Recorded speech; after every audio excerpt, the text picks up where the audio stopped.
I'm Batman. I can't do it. Where's Harvey? Hi guys, it's Alexa from Alexa Loves Books, and today I'm here to do a book tag with my husband Macky. And there's a very good reason why he is going to be doing this book tag with me, because without him I probably would not even be aware of this particular world or its characters, and I probably would not have developed the same amount of affection that I have for these people. And we're doing a little book tag today that we came up with, and we're calling it the BatFamily book tag. We are basically going to be focusing exclusively on members of the Bat family for this book tag, which I'm very excited about because all of my favorite people in the Bat universe are in the Bat family. We want to narrow it down to maybe our favorite members of the Bat family. The Bat family is pretty large and extended. We just kept it to the people that mattered to the both of us combined. Okay, let's get started. First category is Batman, aka Bruce Wayne, and it is for a book with a character who has lost their parent. Do you want to give your answer first? So my answer will be Firestarter by Stephen King. Spoilers, but she doesn't get orphaned quite right away. But she is my favorite child turned badass because they took her parents away and now vengeance. So she's an orphan out for vengeance. Very well then. My answer is going to be obvious from the title. It's The Orphan Queen by Jodi Meadows. Obviously the main character is an orphan. She's also a queen, but anyway. She becomes an orphan. She's an orphan from the very beginning of the story, so that's not a spoiler in my case. And basically, if you guys have not heard of this book before, it's about a girl named Wilhelmina who is basically trying to regain her queenship of her kingdom, and in order to do that, she has to kind of investigate this magical thing that's trying to take over everything. And she also has to worm her way into the good graces of the kingdom where she currently lives. It's a really, really good story. It's actually the first in a duology. There are only 2 books in the series, so if you guys want to check it out, you could totally binge read, and it's amazing. Second category is Robin, and the very first Robin, Dick Grayson. The book featuring a character with a family legacy. The Queen of the Tearling by Erica Johansson, and this series is basically about a girl named Kelsey who she's been hidden away for so many years, and then she's finally called upon to take over her kingdom and reign as queen. And of course that means she is dealing with all the, pardon my French, shit that her family has left behind in the past, and she has to kind of unravel all of this trouble they've gotten in since she was taken away when she was a kid. And it's a series that's going to be complete in November of this year, and it's so good. I really enjoy the series. I reread this particular book twice, and I still love it just as much as the first time. I think the best book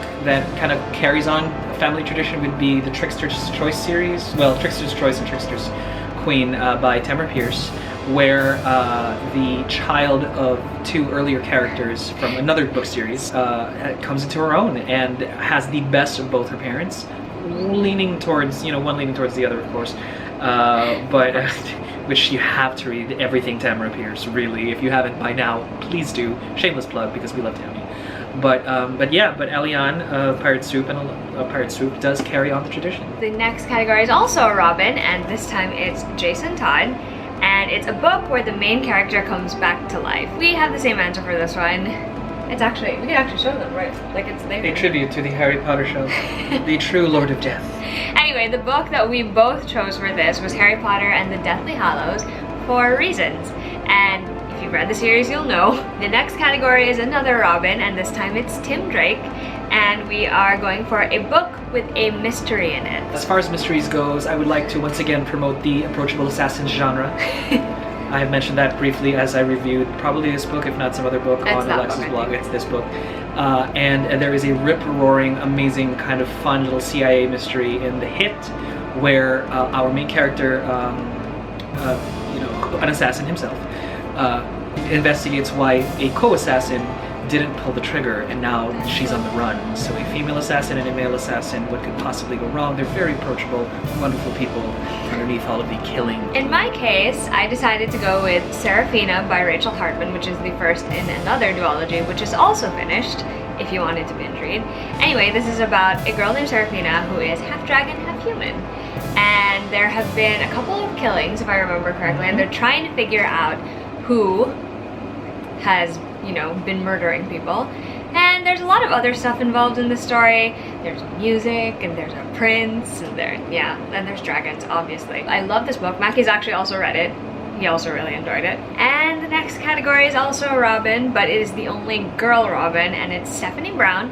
And the category is for a book where a girl proves that she can do a boy's job. Instinctively, I knew we were both gonna pick the same series. Macky also knew we were gonna pick the same series. And actually, technically, I should give him more credit because he's the one who got me to read this series. And the series you were thinking of is The Song of the Lioness Quartet by Tamara Pierce. And this is Lioness Rampant, the very last book. In a nutshell, Alana of Trebond decides that she does not want to be a mage and go to the cloisters with all of the little monks and nuns to study to be a mage, and she wants to be a knight instead.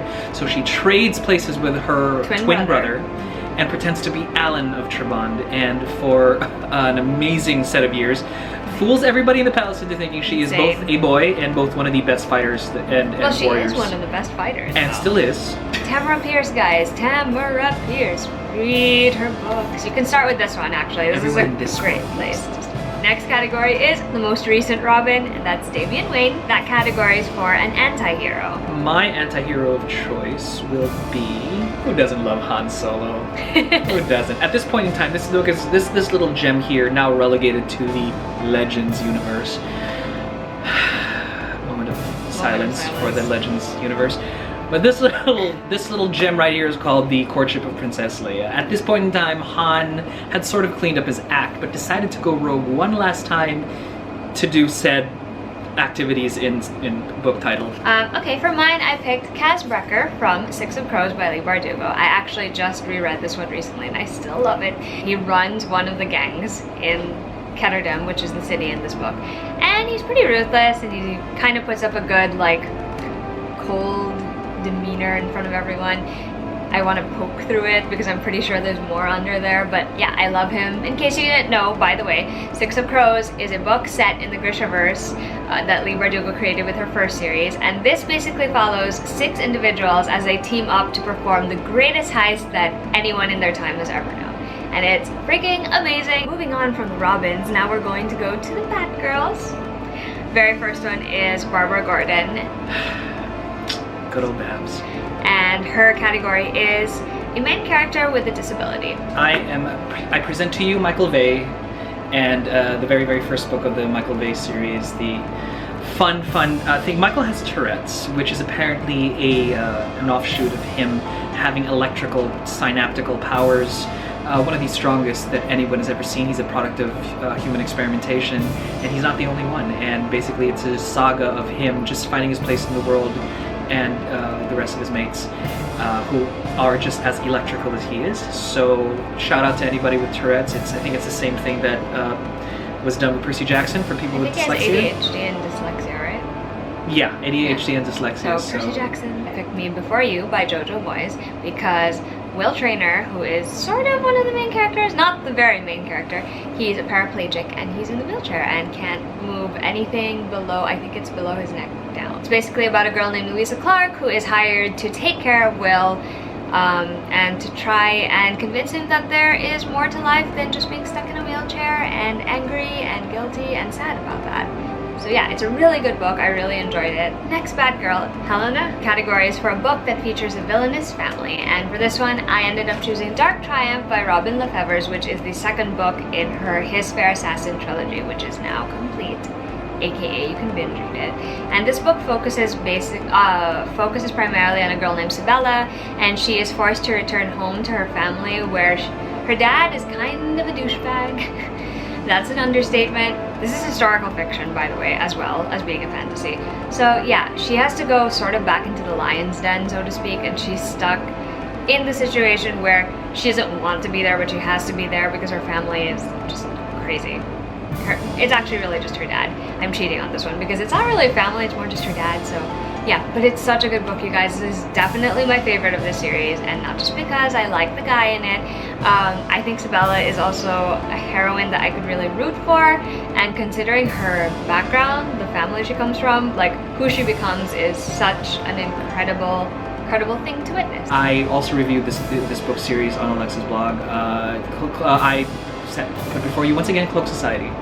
Super fun series about a child who was... Cloak Society is set in a universe where there are superheroes and villains as well.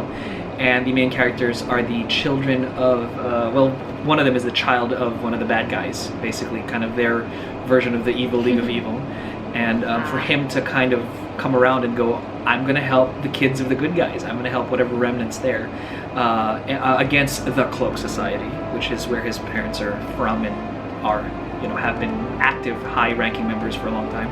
And that's fun. Good, clean superhero fun, translated to books. Really, really fun the series that I recommend to anybody who likes superheroes and fun adventures and coming-of-age stories. Next Batgirl, and this time we have Cassandra, a book about assassins. I am once again citing the next book, the next of David Baldacci book after The Hit, which is the Target. Yes, The Target. And again, same characters from the series. Approachable assassins. The approachable assassin genre. I swear, it's not that it hasn't caught on. It has. New York Times bestseller. It's just, you know, I think more people can afford to kind of give it a look. And yeah, more adventures, more hijinks. The stakes are higher because now it's an international crisis that they need to avert, and an international threat that they need to face on American soil. It's all very... That's very dramatic. Patriotic. Well, if you guys have been watching this channel for a very long time, or if you've been reading the blog for a very long time, the answer to this question that I'm going to give is not going to surprise anyone. Her favorite assassin. Is she approachable? Not quite. Not as approachable as mine. Obviously, I picked Throne of Glass by Sarah J. Maas, which features Helena Bartinelli, who is the best assassin in Darlan. And in this book, she has to compete to become the King's Champion, or risk dying. There's also this evil magic that threatens to show itself, and they also have to figure out their way around that. And I just love this book series, you guys. It's hard for me to explain how much I love it, because it's either it works for you or it doesn't. But I just think that it has continued to flourish and become such an incredible series. And the last book is coming out next year. And the most recent book came out a couple of weeks ago, and I read it in a day, and I loved it, and it was amazing. She really did. I love this series so much. And the very last Batgirl, Stephanie Brown, again, a book about second chances. It's in the title again. Second Chance Summer by Morgan Matson, and this is basically about a girl named Taylor, and she and her family go to spend the summer in the Poconos. It's her dad's last summer with them because he's really sick. And she kind of gets a second chance when it comes to her family, her friendships, and her romance. But it's a really, really good book, and if you haven't read it yet, then definitely check it out. Once again, another gem from the Legends universe. I say that heavily. This is Wraith Squadron. Now, it's a spin-off of the X-Wing series where a bunch of, you know, after the success of a bunch of really awesome, you know, Rogue Squadron pilots. Rogue One's coming out soon? Rogue Squadron pilots. Wedge Antilles, the commander of Rogue Squadron at the time, after Luke left, decided, you know what, we're gonna need, for this new mission, a bunch of, a new team that can do both crazy demolitions and special forces stuff and fly X-Wings magnificently. And they gleaned these set of pilots from the, you know, washouts, basically, from the people who were this close to getting booted out of, you know, the Army or the Air Force or whatever passes for that in the Star Wars universe, and get their second chances and make some really big dents in galactic history. Next category is Terry McGinnis, a book set in the future timeline of another book. The book that I am looking for is another graphic novel. And it's for me the embodiment of, I wonder what would happen if we set a character several years into the future, and I present to you Joss Whedon's Frey. Now, for those of you Buffy fans out there, Joss decided, before even ending the Buffy series, to create a Slayer character set in the same universe, literally light years from the future, in a way where, not light years, but, you know, hundreds of years in the future, where there would be no way that she would intervene in Buffy's timeline. So it's a nice, neat little story. There were quite a few books that I could have chosen for this, but I decided to go with a contemporary that I really, really love, and that's Breathe Annie Breathe by Miranda Keenely. And this is the 5th book in her 100 Oak series, and it's basically the generation after the one in her first trilogy. And this is about a girl named Annie who is grieving over her boyfriend who has died, and she decides to take up running, and meeting all these new people has actually helped her work through the grief, and it's a really, really good book, you guys. You should definitely check it out. And if very last category is one that we could not, it would be remiss of us to not have him on this list, because he pretty much holds it all together. And of course, it's Alfred, and the categories for a book about found families. I am going to show you guys Winter by Marissa Meyer, which is the last book of the Lunar Chronicles series. And I wanted to choose this one because I feel like the four main couples that are in this entire series, they end up kind of becoming a family of their own by the end of it. They've been through so much together. They have such great relationships as a whole and as individual couples and even with each other, and I really love that. And I think it's one of those situations where you're like, they wouldn't normally fit together the way they do, but somehow because of their circumstances it just ends up working. And the series is phenomenal.